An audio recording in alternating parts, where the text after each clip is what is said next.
Hapana, mimi niko kamoja kafupi kukaswalo kaishi. Kengei mama.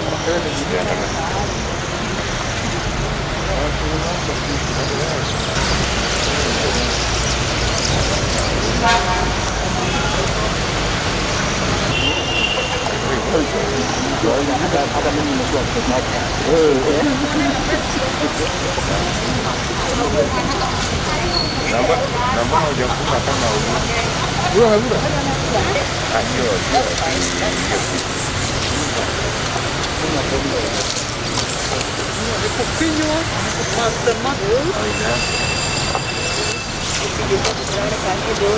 Education providers, we want to air our views sent by other directors because of the performance of 2020 Kcpe performance. We are lovers of education and we have been in education for many years. We partner with education, and so in the education fraternity we do not have private children, neither do we have public children. We have private facilities to facilitate education. But when it comes to the curriculum, when it comes to the teachers and the implementation in terms of education, we all move together. For many years we have partnered with government and all has been well. But this Kcpe of 2021, as private schools, we are disappointed. The main reason as to why we are disappointed is the effort that we put as private schools to make sure that our children perform well. Children have been performing all the years, and the results that we got this year. We hear that there has been standardization of marks, and in this issue, the according standardization, we do realize and note that most of the schools that were affected were private schools. Why do we say that? The experience that we have in the past is that we've always had top 10 private schools doing very well. However, we are told of that moderation, that there has been moderation in the marking, and there has been standardization in the marking. Our question is, what criteria was used in this moderation and in this standardization of the marks? Because every sector, we are supposed to be transparent, and especially in education, we've got to be transparent in whatever we do. Education is about integrity. You cannot convince a child from a private school that his or her marks has been moderated for no apparent reason, just because this child is from a private school. What criteria was used? Who was consulted? We want to say, as private schools, we were not involved in what they called standardization, in what they called moderation, and that one affected the performance of the children. We want to put it clearly here that when it comes to selection of schools, may it be national schools, may it be county schools, we normally discuss with the parents, discuss with the children, and finally do the selection of the schools. And that we do before the national exams. Now we see this will really affect the selection of the children, because normally what is considered in the selection of the schools is the total marks that the child scores. This will trickle down to those very small schools down there because of the standardization, because of what they are calling moderation. It will not reflect clearly the true performance of these children. I want to tell you, the parents are so demoralized, because I want to put it clear today that parents don't take their children to private schools because they are rich. They take them as a commitment, and as a choice. We no longer talk of private children as children from rich families. And indeed, Kenya, we cannot start dividing even the children. That you are from a private school, you are from a public school. We cannot start that kind of a game. You can imagine the kind of a Kenya we shall have. So the issue here is parents are so demoralized because, one, they take their children to private schools because, of course, one, you understand the facilities in public schools. You can imagine in Kenya if all private schools were to close. What are we going to tell those children, referring to the schools that they had selected? So we need really to be guided. We can tell you we are partners in education with the government. We are not, here to say anything outside, but there has to be transparency and clarification is what we are all waiting for. Parents are waiting and they are going to react on this. We have confirmation from all the directors in this region that our schools, our private schools, were really affected. Just as the Madam Chair has said, we feel that the perception that there is a child that belongs to the public school and another one that belongs to the private school, and the treatment of the same when it comes to marking is really a big concern to us.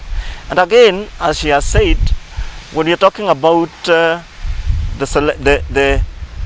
what is coming up on the admissions, coming to Form 1 admissions, we really concerned that if there was a criteria that was used on standardization, probably there is a perspective that will come in that will say these children are from private schools and they will not be given an equal opportunity to get the chances that are there in public schools when it comes to Form 1 selection. And again, the marks that were attained may be a big issue in terms of the schools that they will get into. And going forward, because we are complementing the government and we are in partnership, and this is what has been happening all over.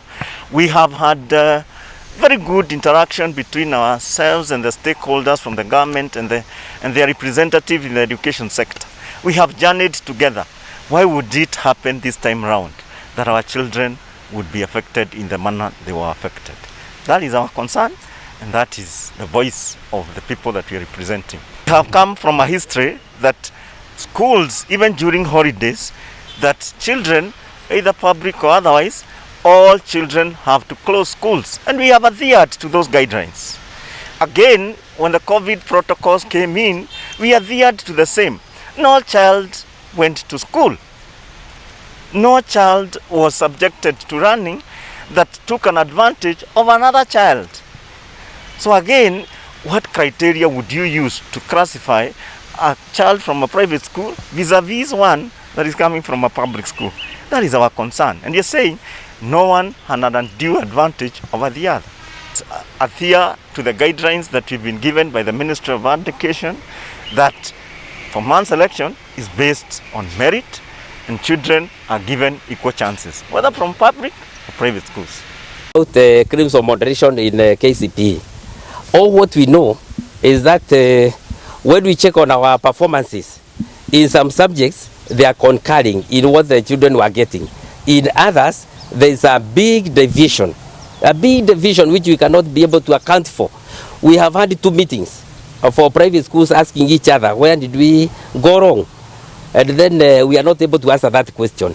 And this is why we are saying, if we are members of the board of Kenya National Examination Council, if our teachers have been involved in setting and marking, we could be talking a different language, because it is like we could be speaking from reality.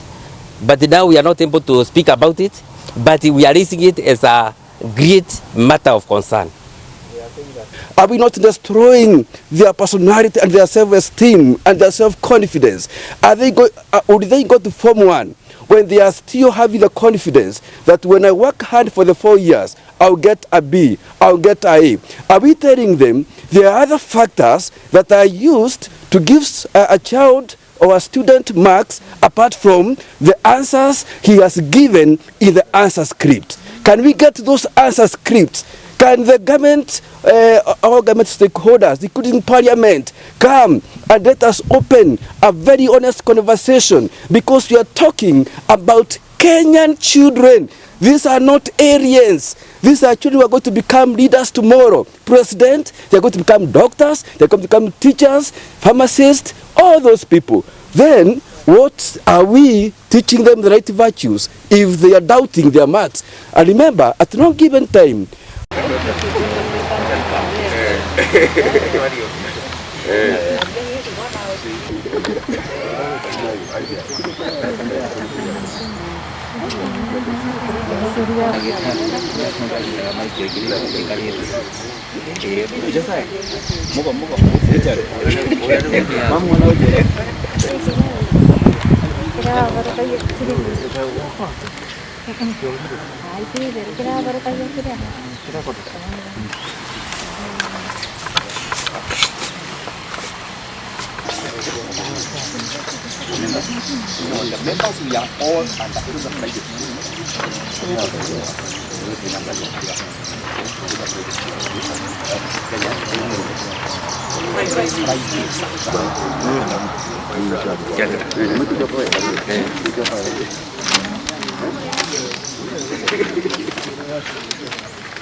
unure tu haya.